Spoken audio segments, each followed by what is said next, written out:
భవనాలు చతురస్రాకారంలో ఉంటాయి. రోడ్లు స్ట్రెయిట్‌గా ఉంటాయి. మరి బావులు ఎందుకు గుండ్రంగా ఉంటాయి? ఎప్పుడైనా మీకు ఇలాంటి అనుమానం వచ్చిందా? లేదా? ఒకప్పుడు పల్లెలలో బావులు ఎక్కువగా ఉండేవి. అక్కడి ప్రజలు నీటి అవసరాల కోసం ఎక్కువగా బావుల మీద ఆధారపడేవారని మనందరికీ తెలుసు. దాదాపు అన్ని బావులు వృత్తాకారాకారంలో అంటే గుండ్రగా ఉంటాయి. మీరు ఎప్పుడైనా బావులు చతురస్రాకారంలో లేదా త్రిభుజాకారంలో ఎందుకు ఉండవు అని ఆలోచించి ఉండరు. ఎందుకు అంటే ఎప్పుడు బావులు మనకు గుండ్రంగానే కనిపిస్తూ ఉంటాయి కనుక.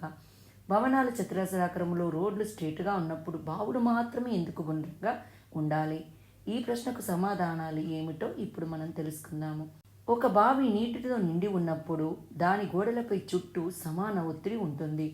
గుండ్రని ఆకారం కారణంగా ఈ పీడనము సమతుల్యంగా ఉంటుంది. ఇది బావి గోడలను మరింత బలంగా మన్నికైనదిగా చేస్తుంది. బావి చతురస్రాకారంలో లేదా త్రిభుజాకారంలో ఉంటే మూలల్లో నీటి పీడనం ఎక్కువగా ఉంటుంది. దీంతో క్రమంగా ఆ భాగాలు దెబ్బతింటాయి. క్రమక్రమంగా పగుళ్లు ఏర్పడి బావి గోడలు కూలిపోయేలా చేస్తాయి. ఇంజనీరింగ్ నియమాల వృత్తాకార నిర్మాణాలు బలంగా ఎక్కువ కాలం ఉంటాయని చెప్తారు. పురాతన కాలంలో నిర్మించిన కోటలు, చర్చిలు, మసీదులలో గోపురాలను ఉపయోగించడానికి కారణం ఇదే. గోడలు గుండ్రంగా ఉన్నప్పుడు అవి బాహ్య ఒత్తిడికి బాగా తట్టుకోగలవు. పగుళ్లు వచ్చే ప్రమాదం తగ్గుతుంది.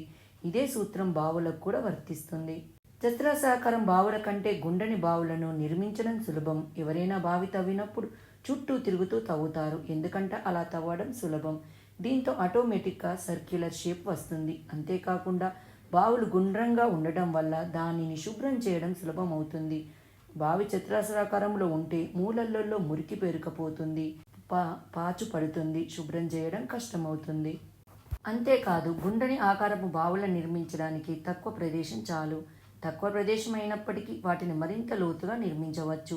బావి చతురస్రాకారంలో ఉంటే దాని 4 గోడలు మూలలకు మరింత మద్దతు ఇవ్వడానికి ఎక్కువ ఇటుకలు, రాళ్ళు లేదా సిమెంట్ ఉపయోగించవలసి ఉంటుంది.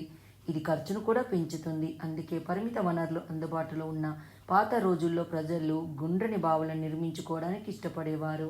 నీటిని నిల్వ చేయడానికి, దానిని సహజంగా మళ్లించడానికి బావి ఒక గొప్ప మార్గం. బావి గుండ్రంగా ఉన్నప్పుడు నీటి ప్రవాహం ఎటువంటి అడ్డంకులు లేకుండా జరుగుతుంది. దీని కారణంగా బావి లోపల నీరు చాలా కాలం పాటు శుభ్రంగా ఉంటుంది. బావి చతురస్రాకారంలో ఉంటే మూలలలో మురికి, బురద పెరుగపోయి నీరు కలుషితమయ్యే ప్రమాదం పెరుగుతుంది. గుండ్రని బావులు భూకంపాలు, బురద స్లైడ్ వంటి ప్రకృతి విపత్తులను కూడా తట్టుకోగలవు.